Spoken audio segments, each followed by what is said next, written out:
9 महिनासम्म प्रेग्नेन्ट हुँदासम्म मलाई केही छैन, त्यो मनमा केही पनि त्यो थिँदै थिएन कि मलाई त्यस्तो केही अब थिँदै थिएन। जब त्यो छोरो पेटबाट काटेर अपरेसन गरेर निकालियो, त्यो निकालेपछि चाहिँ मलाई यस्तो फिल भयो कि ओहो म पनि यस्तै गरेर निस्किया रहेछ कसैको पेटबाट, यो धरतीमा आएछ भनेर।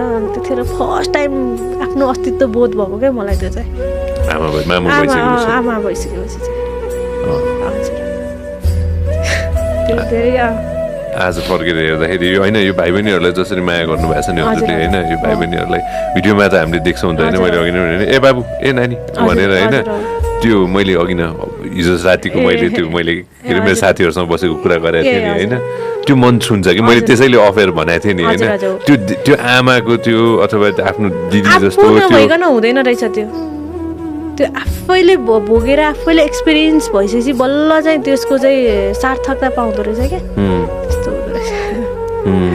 धेरै रोएँ म, धेरै टर्पेँ नि हस्पिटलमा कति दिनसम्म। अब झन् एन्जाइटी बढे जस्तो फिल भएर छोरो पाएपछि त झन् अब मेरो आमा को भनेर त्यो बच्चा जस्तो आफै बच्चा जस्तो भएर निस्केको म त कति दिनसम्म बरबराउने। अनि आमा भाटामा पुर्याइदिएँ मलाई, मेरो नि आमा रहेछ, मलाई पनि म पनि कसैको पेटबाट यसरी निस्किया रहेछ भनेर भने थोमसले चाहिँ।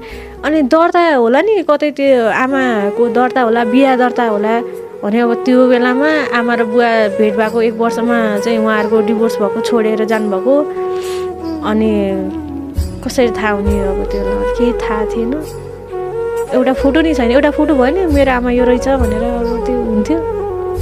अब कतै हेर्नु भए अब मलाई त लाग्छ अब उहाँ यो संसारमा हुनुहुन्न जस्तो लाग्छ क्या। नत्र भए संसारले चिनिरहँदाखेरि किन चाहिँ मेरो आमाले मलाई चिन्नु भयो, संसारले चिन्छ मेरो आमाले मलाई चिन्नुहुन्न। अहिले सुनिरहनु भएको छ भने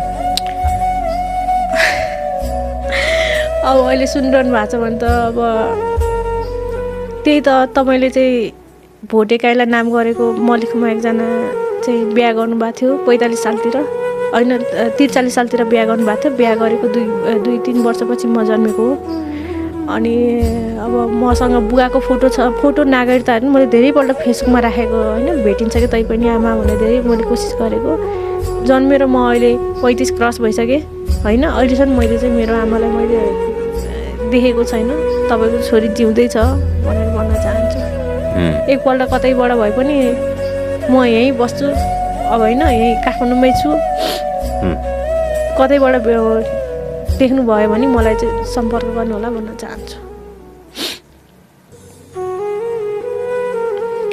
म निशब्द भएँ नि त, यस्तो दिन त अहिलेसम्म आएको थिएन आएपछि म्याम।